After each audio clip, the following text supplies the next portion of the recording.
started here as a white belt and has got his blue belt, is leaving us. He's moving back up to Jersey to take care of his parents. And since the day he moved here, he started trying to do this absolutely ridiculous move on all of us. He's the one that introduced us all to it, and now it's really popular. I don't think he's ever gotten anybody with it.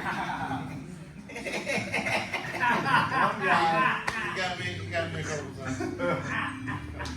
But my brother, as a gift to you and as a blessing from your team and your family, please show us. Oh, that's...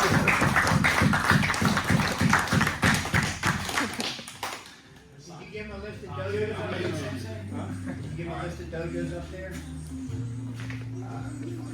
I got some. Okay, good. Oh.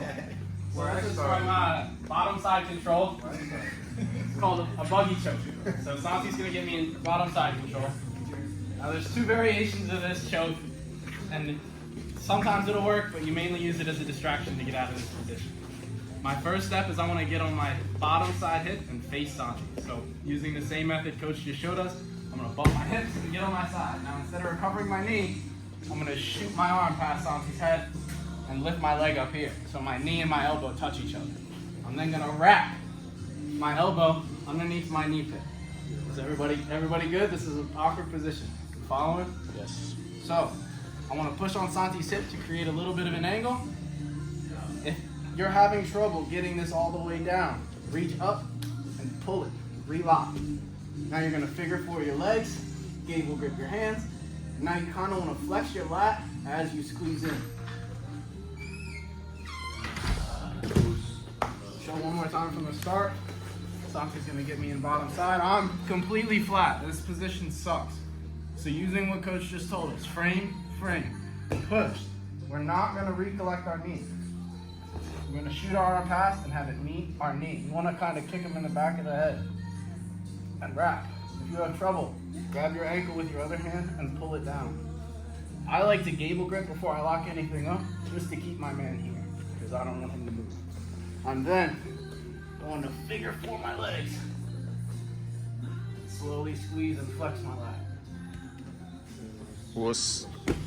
You might feel like you are, but side control is not a good position for you. You are losing. Like, let's make that very clear. You're losing here. So, my man's gonna put a lot of pressure on me. This sucks, right? He doesn't want me to get my hips off the ground. That's the whole point of side control. I'm gonna frame. I have to get on my hips. If I'm here or I'm here, this is nothing. You have to be completely facing it. You should be able to re-guard. If you can't re-guard, you're not gonna get a buggy choke. Now, I pull and I shoot. I'm gonna look, like I want him to think, oh, I'm gonna get this head and arm triangle on this guy. Sight, black, right? Now, if you're struggling here, I see a lot of guys that are like struggling because maybe you're not flexible enough, maybe you can't pull the ankle, that's fine. You can grab your foot or grab your ankle and stand up and push against his hip. See how I'm walking my leg to create an angle? Now my leg's closer, I can pull it in. Lock up the figure four. Squeeze slow.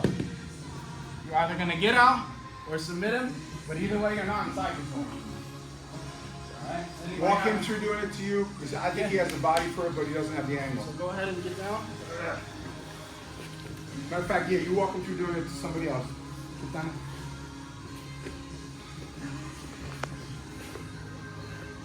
So you want to frame like you normally would to get out of side control. Correct. You should be able to pull your knee straight through there. Right. Now you're going to shoot this arm as far as you can past his head. Right.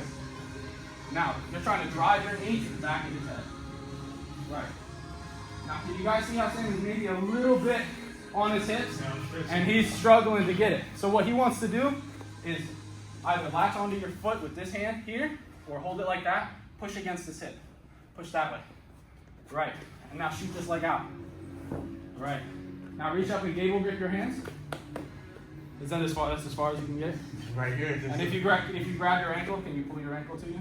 Yeah. Right. So keep pulling, and keep trying to get on your hip. You should be trying to face him. That's really good. Right. There it is. Now gable grip this hand. Gable. Yeah. Oh, no, I can't get over there. That's okay. So S grip. And now you're gonna figure four your legs. Ready? I have it. Jesus. Sounds like a yoga instructor. And that's okay. It's gonna take some flexibility, but the idea is, I'll show it without a partner. So Yeah, you're let me gonna see practice what with it's it. supposed to look like. He's got me square. Here. Up. Say I'm here and I'm struggling. Push the hip.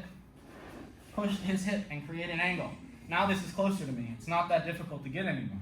If that's not gonna work, stand up. Here, get your hip off the ground. Right?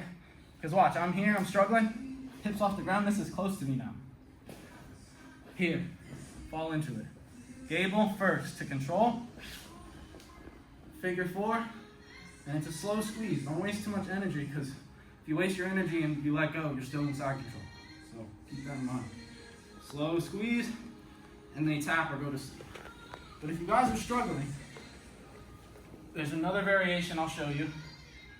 Work on that for now, and I'll show you guys the reverse buggy, which is a little bit easier, but it's a little bit more exposing. And then we'll get into some